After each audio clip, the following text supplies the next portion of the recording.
It's a perfect situation. Hello, this is Liz. Welcome to my little urban homestead. Food preservation, dehydrating. I could sit here and go through a list of the things that do and don't need blanching, but you're best off getting used to checking it in your books that you've got or your manual for a dehydrator that you've got. Check it online, Google how do I need to blanch carrots, say, which do need blanching, steaming before you actually put them on the dehydrator. The reason that you blanch before you dehydrate is because it helps the food to rehydrate and it doesn't go as rubbery. Because you can find that if you don't blanch some foods, that they can go rubbery, like mushrooms. Mushrooms, I think, go rubbery if you don't blanch. If you do blanch them, steam them, and then dehydrate them, I prefer that to canned mushrooms. These are the things you get used to. Once you've done them a few times, you'll get used to which you prefer. But for convenience sake, I do canned mushrooms as well. A food that doesn't need blanching are tomatoes. You can put them straight on. Most fruits don't need blanching, but as I say, check it out first. After you've blanched, steamed it, put it on your dehydrator, it's had its time, it's now feeling like it should do, either brittle or leathery, and you think they're done. Don't test them just by turning the machine off, because there is still some moisture around, and if you put them straight into a bag or a container to store them, that moisture that's around them and possibly still inside them over time will make them go off and go mouldy. And once you see a bit of mould in, that's it, throw the whole lot, because it is not worth it. It's not worth it basically, because although you can see a little bit of mould, scraping that bit of mould off does not mean that the tendrils don't run through the rest of the food. So throw it if you see a bit of mould. But as I say, it's had its time. You must turn it off and let the food, because it'll be slightly warm, because it's been in a warm environment, so let it come to room temperature and then test it. If it's too wet, it's still moist and it shouldn't be, then let it run for a few hours more. See, you can't really over dry foods. It can change the taste of them, but very, very slightly. In fact, I haven't really noticed it. But let them come to room temperature. If, when they're at room temperature, they are how they should be, leathery or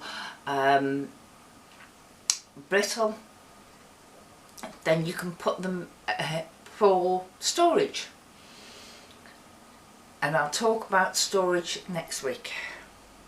One of the things you can't really dehydrate and then store is fats or oils. So you can make jerky on your dehydrator, and if you're gonna eat in less than a week, then it will be perfectly fine, either stored in a Ziploc bag or in a mason jar with a seal top to it, it will be fine for that amount of time. But you can't do a long-term storage for it.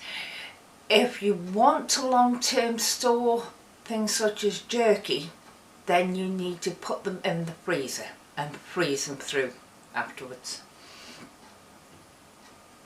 So I don't make jerky because I don't particularly like it, but I do pig's ears for mason because they're several pounds in the shop for one pig's ear, whereas the abattoir butchers I go to, I can get one pig's ear for 10 pence. So I get several, dehydrate them, but they're still oily. So I have a bag full of dehydrated pig's ears. I put them in the freezer and I take out a couple as and when I need them, and that keeps them very well. I couldn't store them on my shelves because the oil will go rancid and it wouldn't do Mason's stomach any good, let alone mine, although I don't eat the pig's ears. Like with any food preservation, your best friend, label and date it.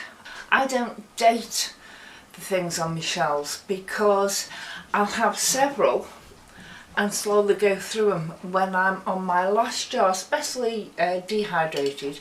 I've got some dehydrated onions here. I've got another jar of them upstairs. When I'm on that jar that's upstairs in my extended pantry, that's when I would do some more, but not before. So I know if I've got none in my extended pantry, I need to do some. And that's why I don't date them. As regards things like onions, now I'll use these onions in casseroles, stews, anything like that that's going to be cooking for most of the day. I'll put a handful of these onions. It saves me having to chop onions up because they're there. I did them a few months ago. But I also use these onions for onion powder. But I do it on demand whereas onions are concerned, because when you powder them down, within a matter of a couple of days, they are clumping together. So if you did this whole jar, it is only come to about here anyway once it's powdered, but if you did the whole jar, but it's going to take you several months to go through that, it's going to be clumpy.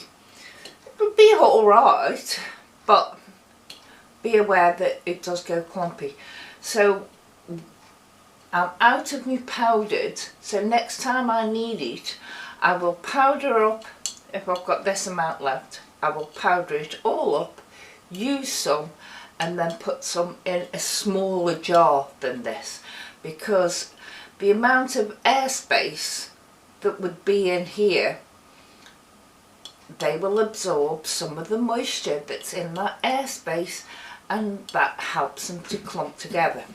So store in a smaller jar. They're in the larger jar because these are long-term storage for me. Long-term meaning 6 months for me. Thank you very much. Bye.